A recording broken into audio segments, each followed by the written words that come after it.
Welcome to the 2022 Golf Summer Series race number 9.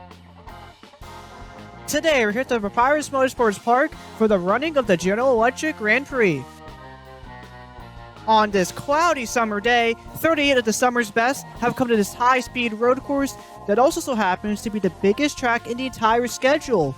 But before we get started, let's take a look at our starting lineup. So on the pole is the 80 car Jason Albert and next to the 99 of Dan McMarola. Row 2, Kellen Baker, who won a last road course race at the Roval, and the 23 of Andrew Williams. Row 3, Riot Robertson, the 42, and the 9 of Lipsy. Row 4, Xavier, the 33, and RC Gamer. Row 5, Caleb Rose and Trey Smith.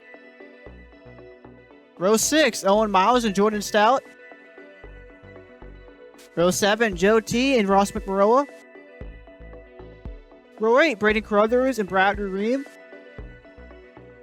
Row 9, Matthew Hill and Richard Herman. Row 10, Keisha Hutchison and Noah Clifton. Row 11, Nick Sand, the 20, and Nathan Stapleton, the 97. Row 12, Gaming Freak and Ryan Wilson. Row 13, Brendan Beal and Random J. Row 14, Ada Robertson, who won here in the HWRL, and next to Nathan Barrett in 87. Row 15, David Johnson, defending series champion Hoodlum. Row 16, Jordan Forbes and Kyle Salmon. Row 17, Johnny Hernandez and Roberto Crown. Row 18, Matthew Burnett and Dan Matteillo. And finally, row 19, Alex Stevens in the 12, who very nearly won this race in HWRL, and next to him, this powwow in the 7. And now it is time for the starting command here at Papyrus. Drivers, start your engines!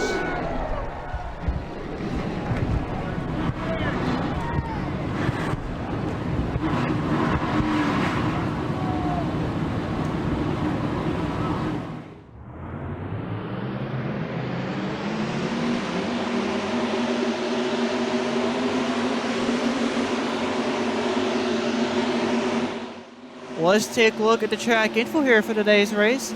So we're going to go 17 laps on this 3.7 mile long, 7-turn high-speed road course. Again, the biggest track in this entire summer series schedule. And as for the weather today, 71 degrees Fahrenheit with 13 mile per hour wind towards the northwest. And as I mentioned, Aiden Robertson won this race earlier this year in the HWRL.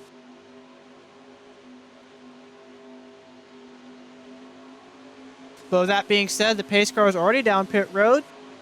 As here we go, Jason Albert and Dan McMarola will lead the field of green here at Papyrus. LFL from Callan Baker. Jason Albert's going to get a good start in the inside into turn number 1. And subsequently at the same time, Baker is going to get a run McMarola for the second position, as the 99 will now be side by side with Andrew Williams. Into turn number 2, McMarola and pretty much everyone else on the outside lane continues to lose ground as the inside continues to prevail.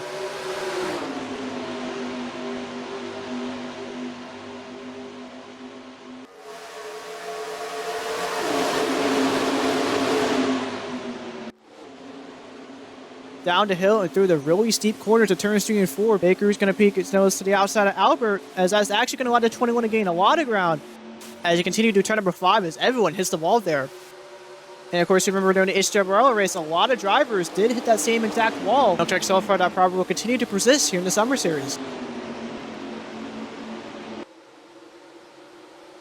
Down the back straight into the corners of turns 6 and 7, Baker's going to back off a little bit from Albert, with Andrew Williams now right behind the 21.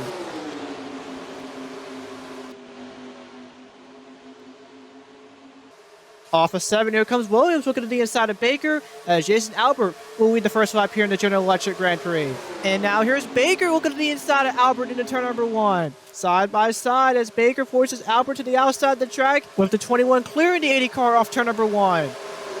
Jason Albert now trying to fight to stay inside this top 3, as he's now side by side the 23, and now his teammate, the 42 of Riot Roberts. And as I stated, here comes Williams once again behind the back bumper of Baker as they go down the hill and into turns 3 and 4.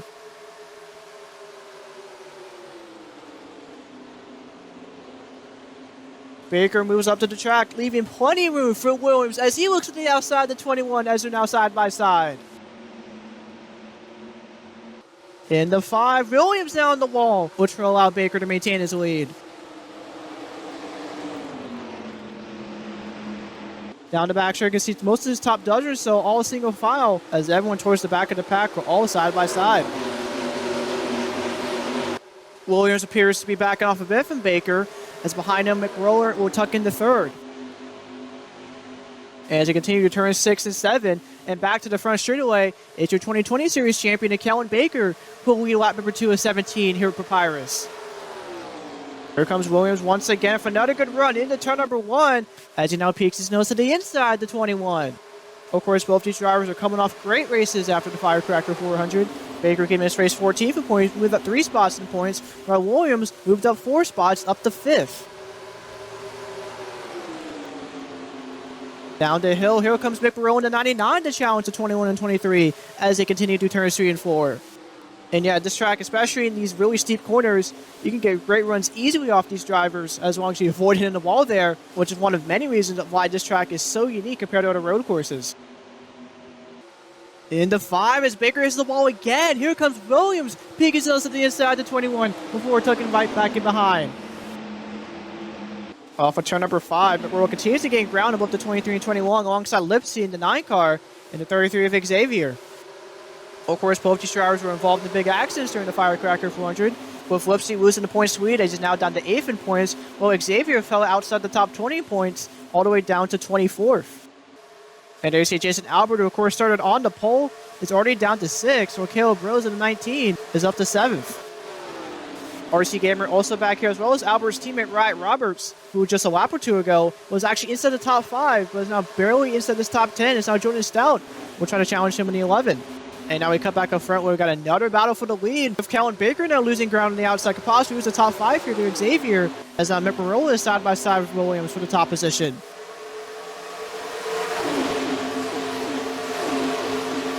Through turns 3 and 4 this time by, Dan McRolla will clear the 23 to put the 99 as a new leader for the first time today. Dan McRolla came in this race 30th in the point standings, and like many drivers during the Firecracker, he was involved in the big one, which ended up causing him to lose 6 positions in the standings.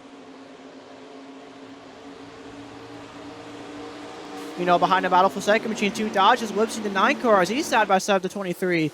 Found the back straightaway into turn 6 and 7 this time by. Of course, Lipsy has the advantage on the inside. Fell from Baker off turn number 7. He'll clear the 23 for second place, as on the 21 will be side by side with Williams once again. As we come back to the start-finish line and complete lap number 4 of 17. Of course, the last time Dan has won a Summer Series race was all the way back in Dodge Motordrome in 2020, and is definitely in a great position to snap that winless streak here today. You also see behind our leaders, Caleb Rose now side by side with Albert as we're on board the 19 here. And you can just see how fast this track is, even compared to a mile and a half, which this track does share a lot of similarities to. Which is, again, another reason of why this track is just so unique compared to your standard road course.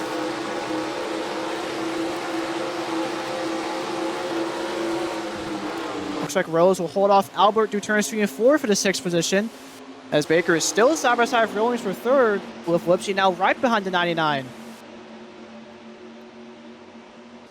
And the 5, both of them hit the wall. It's now Lipsy looks to the inside the 99. Looks like they'll force McRoll to the outside of the track, but off to number 5, he'll hold off the 9 car for now as he continues down the back straightaway once again.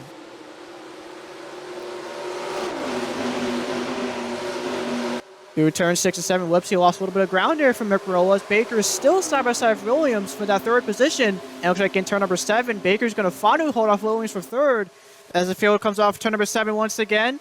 Dan McRoll once again lead another lap, and coming to lap number 6 and 17 here at Papyrus. And now in the one comes Lipsy once again to the inside of McRoll. Side by side once again for the lead, as you see 7 car lengths behind them is Xavier side by side for Williams for 4th. Into turn number 2, looks like Lipsy will clear McRoll for the lead. Here comes Baker once again side by side for the 99 for 2nd. Looks like Baker will clear McRoll off turn number 2 and down to hill once again.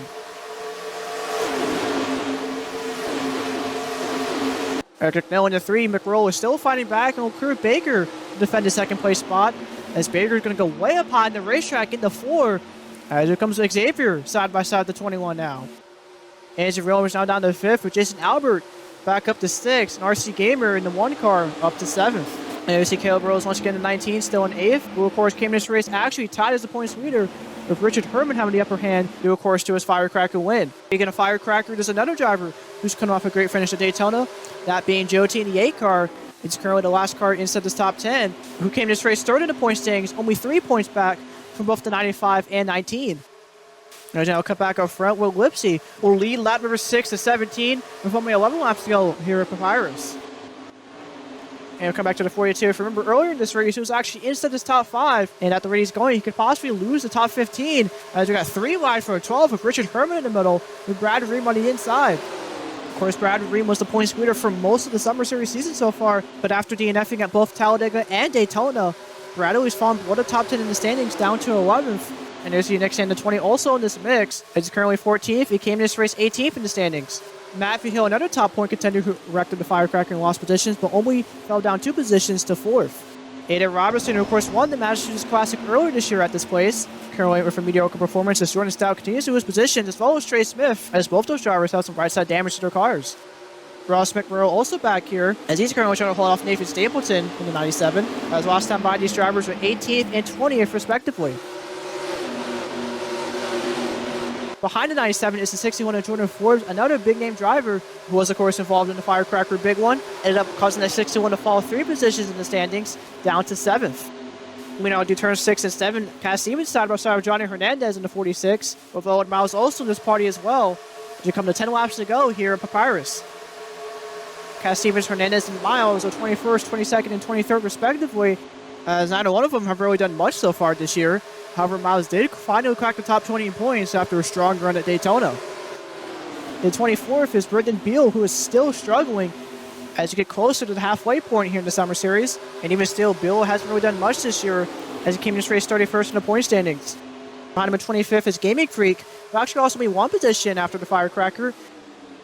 But if he keeps up what he's doing right now, the driver who not too long ago was coming off 2 straight top 10 finishes could possibly lose even more ground.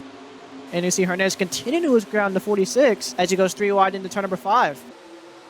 Braden Crowder was also back here in 26. Of course, was one of the fastest cars during the Firecracker 400, but unfortunately during that race's last caution, he ended up getting some front-end hood damage.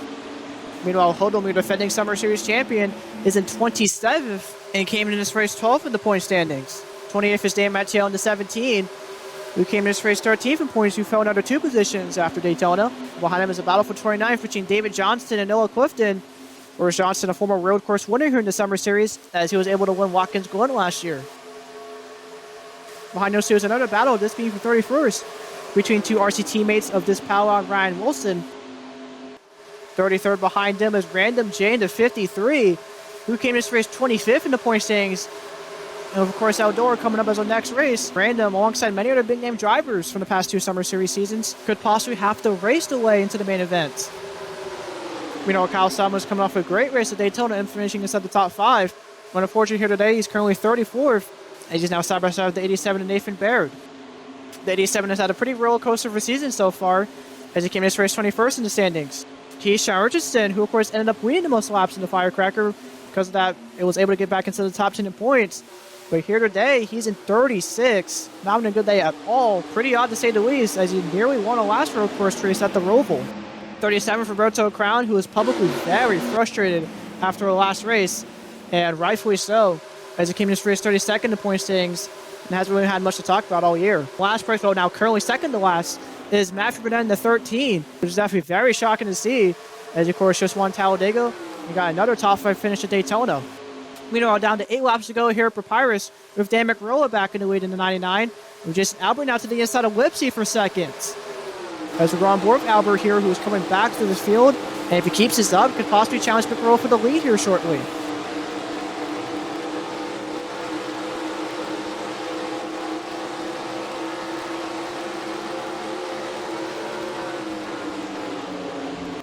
Into turn number 3, Albert got a decent run that time by off McRolla. But in the 4, Albert got a great run that time by, as he's now right behind the back row of the 99, as he now looks to the inside of the 99 into turn number 5. McMurrow got on the wall that time by, but despite that, he will hold on to the lead. Now, through that corner, Albert lost a lot of ground to McMurrow, and subsequently because of that, he'll be side-by-side with Lipsy for second once again. down the back straight and into turn number 6. As now Albert's going to lose another position to Xavier, as Albert's going to fall back below the top 3. Now, definitely one thing to keep a track of are green flag pit stops. There's a chance those could happen in the next lap or so. Never mind, speaking of devil, here they come.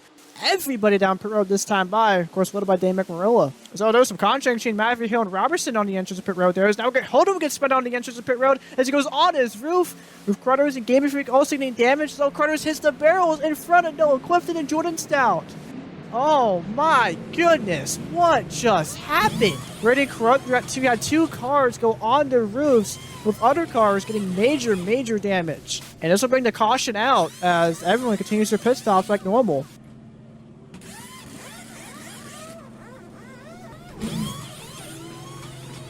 See the heavy damage to the 20 Gaming Creek, holding with a lot of damage as well. As everyone does their pit stops here, Brad Reim was the first off pit road. A great pit stop there for the 6. As Elizabeth Burrell and Lips are having a very slow stop here.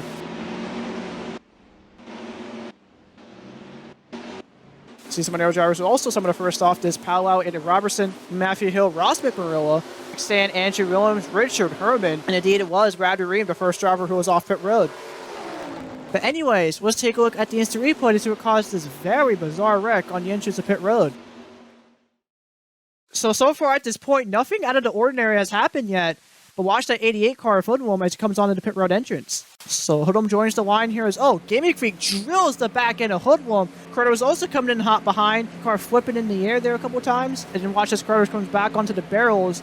My God! With Clifton getting the absolute worst of it, sending Brado also on his roof. As everyone else behind him stops to avoid getting any damage. And here's another angle here of Jordan Stout, who at first glance in the first replay did not get any damage, but in reality, he did hit that 18 car the second time, causing that 11 car to have some smoke and be done for the day. Let's go on board of Fulham here to see how hard the hit is.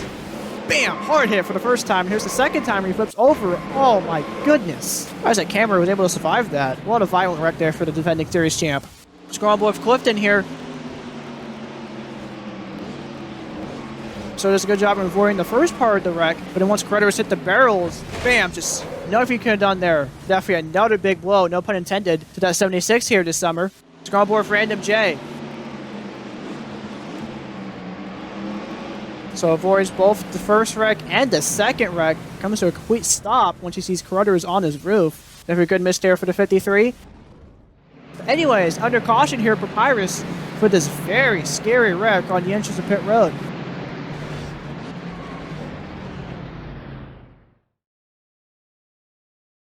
Welcome back to the Golf Summer Series here at Papyrus. We're about to come back green after a massive and terrifying wreck on the entrance of pit road, involving big-name drivers like Hoodlum, Dane Matteillo, Jordan Stout, Braden Cruthers, among others. Currently at top 2 right now is Brad Reim in the 6, followed by the 23 of Andrew Williams, and point leader and firecracker winner Richard Herman.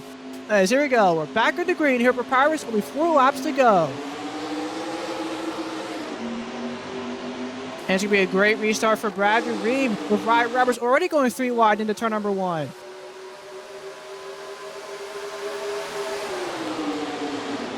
Into 2, here comes Stapleton now making it 3 wide for a second, as Nick Zank gets forced up to the wall. And much like we saw in the past 2 races at Talladega and Daytona, with this being the end of the race, everybody getting much more aggressive, as Stapleton's going to be side by side for the lead through turns 3 and 4.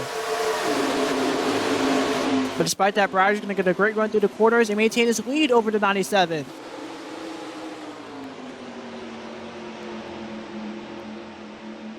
Off of 4 down this mini straightaway into turn number 5. Brad continues to maintain his gap over Stapleton. So Joe T's around up in the air. Keith Chargerson, Xavier, and Lipsy involved in this as well, as you're under caution again here at Papyrus. And man, just another violent wreck with another car going airborne. As you saw the destroyed race car of Richardson. As they come back to the front 2 of Reim and Stapleton through turn 6 and 7 this time by. As it looks like for the second time this year and the second time in 3 races, we're going to see another green-white-checkered finish. And we'll check off the final corner this time by. It's going to be Brad Reim, who comes to the line with only 3 laps to go. But anyways, once again, we're going to take a look at the instant replay to see what caused our second very violent caution here today. So we're going to start in the corners of turns 3 and 4, where the racing was almost like we never left Daytona or Talladega. So watch the 088 car here goes 4 wide off turn number 4. And then once it comes up turn number 5, oh, he hits the safer barrier transitions and just caused a mass chaos from there. With Whoopsie, Xavier, and Richardson having nowhere to go there. Let's go on board with Keisha Richardson here. Just, oh my god. Absolutely nothing he could have done there. As Richardson will end his bad day here today in the garage. Let's go on board with Caleb Rose here. Oh my goodness, he literally sent Joe T flying there. Unbelievable. As Rose will get heavy front end damage to his dodge. On board Roberto Crown. So he just hit the wall, got pretty minimum damage there for the most part, as he was able to avoid. Anyways, we're under caution again here, Papyrus, for this very scary wreck. We'll be right back with you guys for a second Green-white-checkered finish in GSS history.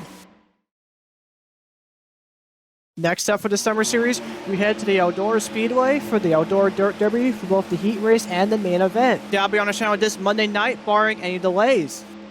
Meanwhile, here at Papyrus, we're about to do our second Green-white-checkered of the summer series season after another very violent wreck in turn number 5 with GOT and the 8 card going airborne, collecting the 9 of Lipsy, the 24 of Keisha Richardson, and the 33 of Xavier. Currently our top 3 is Brad Reim in the 6, followed by the 97 of Nathan Stapleton, and the 10 of Ross McMarola. And here we go, a pace car down pit road as the field inches closer and closer to the restart zone. Here we go, Green-white-checkered, attempt number 1 here at Papyrus. A great restart there for Nathan Stapleton on the outside, but into turn number 1, Bradley's going to get a good run on the inside with off from the 10 of McMarola. And off of 1, Bradley goes to the middle with McMarola briefly making a 3 wide going into turn number 2. 3 wide once again throughout the field as Bradley close to the outside to block the 97 as he will now be side by side with the 10 car off of turn number 2 and down the hill.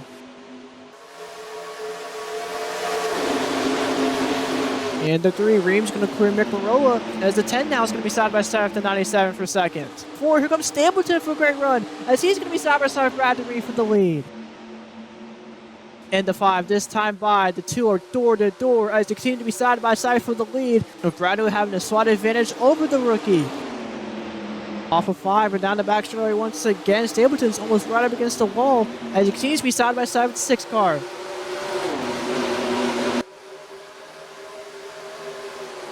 You know, behind him out of nowhere, Johnny Hernandez is going to be side by side with Richard Herman for the 4th spot. That's a clear points leader off for turn number 7. And speaking of clearing someone, Bradley is going to clear Stapleton for the lead. As this time by, white flags in the air, 1 lap to go here at Papyrus. Next flag will end the race. And the 1 almost 3 wide for second. And Stapleton will come down to block the 10 and 46. And he's now right behind the back bumper of Bradley off for turn number 1. And in the 2, he looks to the inside of Bradley as he'll be side by side once again for the lead. With McMarola making a 3 wide and touching right behind the 97. Off for turn 2 that time by, Bradley's going to be stuck on the outside with no help at all as you go down the hill and through turns 3 and 4 for the final time. And a great entrance there into 3 for Stapleton that time by, as Bradley's going to be side by side on the outside with McMarola. In the 5, Bradley was doing just about everything he possibly can to catch back up with Stapleton as he continues to be side by side with McMarola. Off of 5 and down the back shoulder for the final time. Stapleton continues to pull away from Bradley, but he still has 2 very fast corners left to go. Through turn 6 and 7, Reim continues to catch up, but I think might be a little too late as Stapleton comes off turn number 7 for the final time. And coming to the checkered flag, Nathan Stapleton will win his first ever Summer Series race. Congratulations to Nathan Stapleton and NS Racing, very own winner today here at Papyrus. Of course, this is not only Stapleton's first one, but also NS Racing's first ever win, so of course, big congratulations to them. And in addition, Stapleton comes the 4th first-time winner this year, as well as the 3rd rookie to win this year. But anyways, let's take a look at the finishing results and point standings after today's race. So here you go. Of course, Nathan Stapleton gets his first ever Summer Series win. Again, a big congratulations to him and that entire organization. but Brad Reim behind him gets a much needed second place finish here today. Good finish for Ross McRolla as he'll finish third in the 10 car, where Johnny Hernandez finishes fourth in the 46. Another good top 5 finish for Richard Herman as he finished fifth in the 95. Another good top 5 finish for Richard Herman as he finished fifth in the 95, where NJ Williams will finish sixth in the 23. Good run for Alex Cass-Stevens as he'll finish seventh in the 12 car as the highest finishing Pontiac here today. Jordan Forbes gets another top 10 finish, finishing 8th, while Nick Sang gets a 9th place finish here today in the 20, and rounding off the rest of the top 10 is the 90th Matthew Hill. And now for the points lead after race number 9, where Richard Herman maintains his points lead with 282 points, with Andrew Williams up the second behind by 8. Matthew Hill back into the top 3 behind by 11 in third, while Jordan Forbes back with the fourth behind by 15. Brad Reim also back into the top 10 in points, also back into the top 5, as he's behind by 20, while Caleb Rose falls down to 6th behind by 24. Matthew Burnett drops a spot in points down to 26, while Joe T is behind by 28th, back down to 8th in the standings. 9th is Lipsy, behind by 43, so definitely a decent chunk of points between him and Herman. And same can also be said for Nick in the 20, who's back into the top 10 in points, albeit 46 points back from the 95. So next up, race number 10 is perhaps our most dirtiest race of the year at the Eldora Speedway for the running of the Eldora Dirt Derby. That'll be on the channel this coming Monday at 8 o'clock Eastern Standard Time. But as always, y'all, thank you guys for watching this race. If you guys enjoyed it, and I will see you guys next time.